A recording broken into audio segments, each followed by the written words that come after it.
In 1928, when not a single girl went to school in Kelantan, one Abdul Rahman sent his daughter Halima and niece Wan Mas to an all-boys school. The villagers were shocked, and to put an end to this trend, they taunted the girls.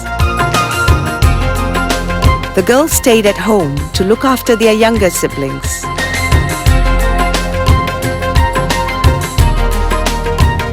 Today, in a dramatic turnaround, female students are pouring into universities in larger numbers than males.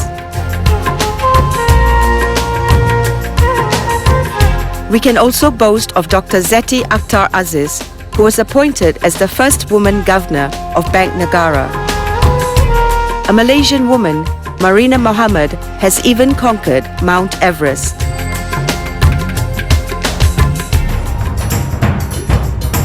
How did we arrive here?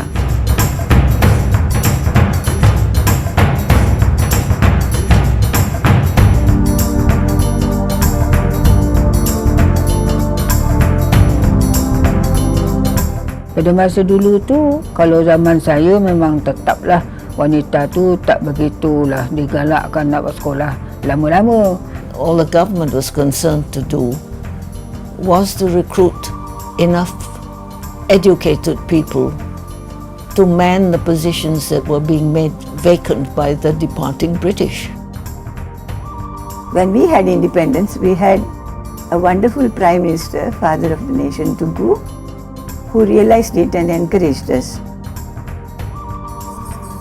Semasa Tengku lahirkan Merdeka tu, masa itulah kita punya hati amat suka dan percaya sesungguhnya.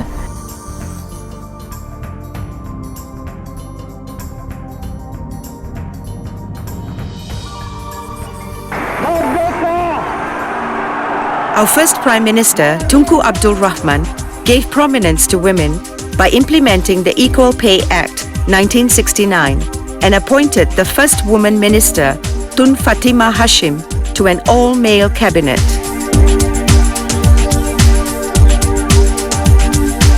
In 1975, Tun Abdul Razak announced the National Advisory Council for Women in Development, which was launched by Tun Hussein On in 1976.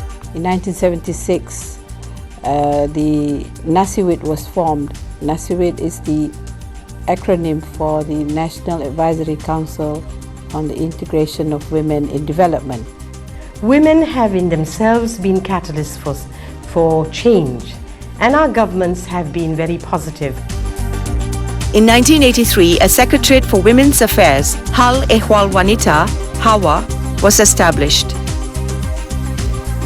In 1989, the National Policy on Women was formulated to bring gender awareness into government policies.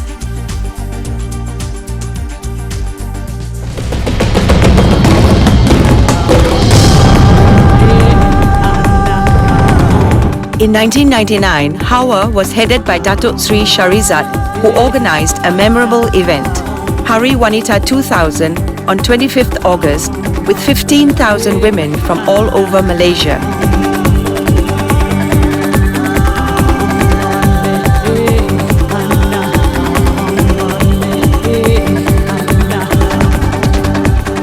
This event was the turning point for women of Malaysia because it was in this highly charged atmosphere that the then Prime Minister, Tun Dr. Mahathir Mohamad, promised a separate ministry for women.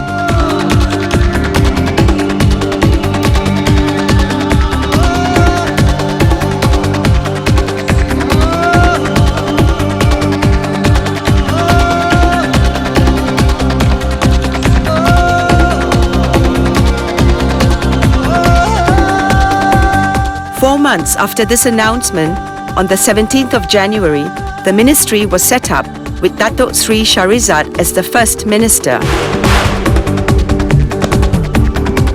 As a lawyer, Sharizat sought to amend the Federal Constitution, Article 8.2. 6 months after the formation of her ministry and 40 years after the issue was first addressed, gender equality became a reality.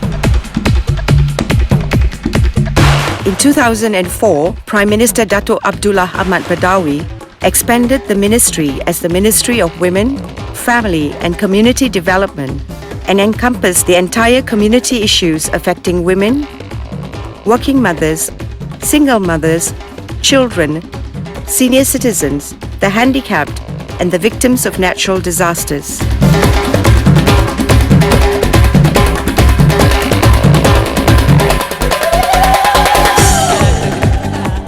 Shahrizad also committed the government to ensure 30% key positions for women. Soon after, in 2005, Tan Sri Siti Norma binti Yaakob was appointed as the first woman chief judge. In 2006, Dato' Rafia Salim broke the record as the first woman vice-chancellor, followed by Dr. Sharifah Hapsa. Tan Sri Zarina Anwar was appointed to the post of Chairman of the Securities Commission in 2006. On May 11, 2005, the Women's Ministry went international. Under the ministry, Malaysia hosted the first NAM ministerial meeting, which was participated by 114 member countries. The meeting was themed Empowering Women in Facing the Challenges of Globalization.